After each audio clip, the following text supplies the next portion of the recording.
வணக்கம்.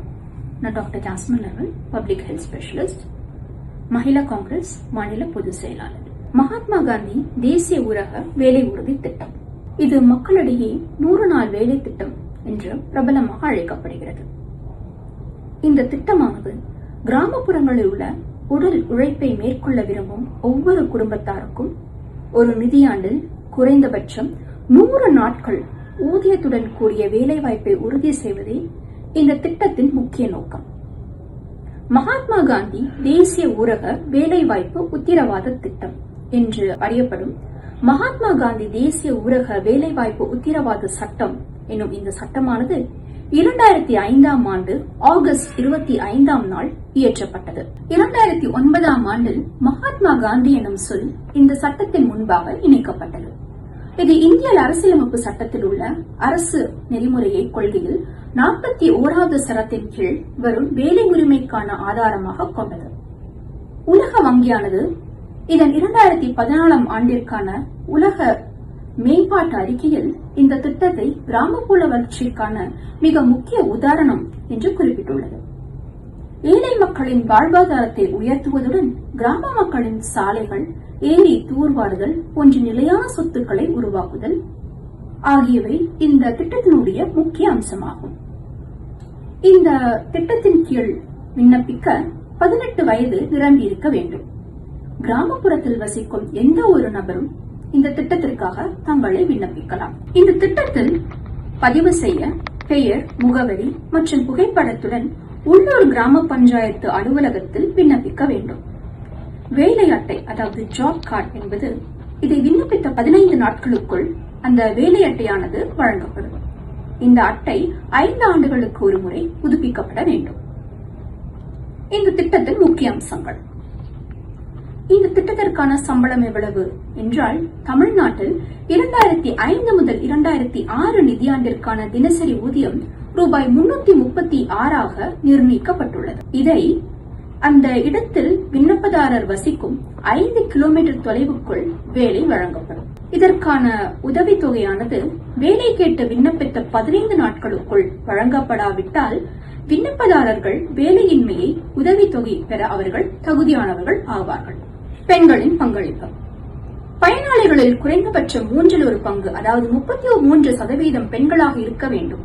பொதுவாக 1 மணி நேரம் இடைவெளியுடன் 8 மணி நேர வேலை. ஆனால் மாற்றுத்திறனாளிகளுக்கு 4 மணி நேரம் வேலை செய்தாலே முழு சம்பளம் உண்டு. 2025 டிசம்பர் மாதம் மத்திய பாஜக அரசு மகாத்மா காந்தி தேசிய ஊரக வேலைவாய்ப்பு உறுதி சட்டத்தை நீக்கிவிட்டு அதற்கு பதிலாக விக்சித் பாரத் பிபிஜி ராம்ஜி என்ற புதிய சட்டத்தை கொண்டு வந்துள்ளது. இந்த புதிய சட்டத்தின் முக்கிய மாற்றங்கள் மற்றும் தமிழ்நாட்டில் அதன் ஆதிக்கம் ஆகியவை இப்போது நாம் பார்ப்போம். புதிய சட்டத்தின் முக்கிய அம்சங்கள். இதில் வேலை நாட்கள் அதிகரிக்கப்பட்டுள்ளது. அதாவது ஒரு நிதியாண்டில் ஒரு குடும்பத்திற்கு வழங்கப்பட்டு வந்த 100 நாள் வேலை திட்டமானது தற்போது 125 நாளாக உயர்த்தப்பட்டுள்ளது. இந்த திட்டத்தில் பெயரிலிருந்து மகாத்மா காந்தியின் பெயரை நீக்கிவிட்டு விக்சித் பாரத் என்று பெயரிடப்பட்டுள்ளது. இதில் நிதியும் மாற்றப்பட்டுள்ளது. அதாவது முன்பு 100% மத்திய அரசு நிதி உதவி அளித்து வந்த நிலையில் தற்போது நிதி சுமை மாநிலங்களுடன் பகிரப்படும் என்று அறிவிக்கப்பட்டுள்ளது. இந்த புதிய சட்டத்தின்படி மத்திய அரசு 60%, மாநில அரசு 40% நிதியையும் வழங்க வேண்டும். வேலை இடைவெளி. விவசாய பணிகளுக்காக ஆண்டிற்கு அதிகபட்சம் 60 நாட்கள் வரை வேலைவாய்ப்பு திட்டத்திற்கு மாநில அரசுகள் இடைவேளை அறிவிக்க அனுமதி அளிக்கப்பட்டுள்ளது. இதில் உள்ள நிர்வாக மாற்றங்கள். இது ஒரு தேவை சார்ந்த, அதாவது டிமாண்ட் ட்ரிவன் திட்டத்திலிருந்து வழங்கல் சார்ந்த சப்ளை ட்ரிவன் திட்டமாக மாற்றப்பட்டுள்ளது. அதாவது மத்திய அரசு நிர்ணயிக்கும் வரம்புக்குள் தான் வேலையை வழங்க வேண்டும். இதனால் தமிழகத்திற்கு என்ன தாக்கம் ஏற்படும்? கூடுதல் நிதி சுமை. 40% நிதி பங்களிப்பை மாநில அரசு வழங்க வேண்டியிருப்பதால் தமிழ்நாட்டு அரசுக்கு சுமார் 3000 முதல் 4000 கோடி வரை கூடுதல் செலவாகும் என மதிப்பிடப்பட்டுள்ளது. தமிழ்நாடு சட்டப்பேரவையிலும் இந்த புதிய சட்டத்திற்கு எதிராக ஒருமனதாக தீர்மானம் நிறைவேற்றப்பட்டுள்ளது. பெயர் மாற்றத்தையும் மாநிலங்கள் மீதான கூடுதல் நிதி சுமையையும் தமிழக அரசு கடுமையாக எதிர்த்துள்ளது. இந்த புதிய திட்டம் முழுமையாக அமலுக்கு வரும் என்றும் எதிர்பார்க்கப்படுகிறது. இந்த பெயர் மாற்றத்திற்காக காங்கிரஸ் கட்சியானது மகாத்மா காந்தியின் பெயரை நீக்கியது தேச தந்தையை அவமதிக்கும் செயல் என்றும், பாஜக தமது அரசியல் லாபத்திற்காக ராம் என்ற பெயரை பயன்படுத்துகிறது என்றும் குற்றம் சாட்டுகிறோம். இது ஒரு சட்டப்பூர்வ உரிமை என்ற நிலையிலிருந்து மத்திய அரசின் சலுகை என்ற நிலைக்கு தள்ளப்பட்டுள்ளதாக ஜெயராம் ரமேஷ் மற்றும் ராகுல் காந்தி விமர்சனம் செய்துள்ளனர். மாநிலங்களுக்கு இது ஒரு பெரிய பாரமாக அமையும். நிதி பங்கீட்டில் 40% மாநிலங்கள் ஏற்க வேண்டும் என்பதால் தமிழ்நாடு போன்ற மாநிலங்களுக்கு இது பெரிய நிதி சுமையை ஏற்படுத்தும் என்று ப. சிதம்பரம் அவர்கள் தெரிவித்துள்ளார்கள். திட்டமிடுதல் மற்றும் நிதி ஒதுக்கீடு மத்திய அரசின் கட்டுப்பாட்டு அதிகரித்துள்ளதால் ஊராட்சி மன்றங்களில் அதிகாரம் பறிக்கப்பட்டுள்ளதாக கூறப்படுகிறது.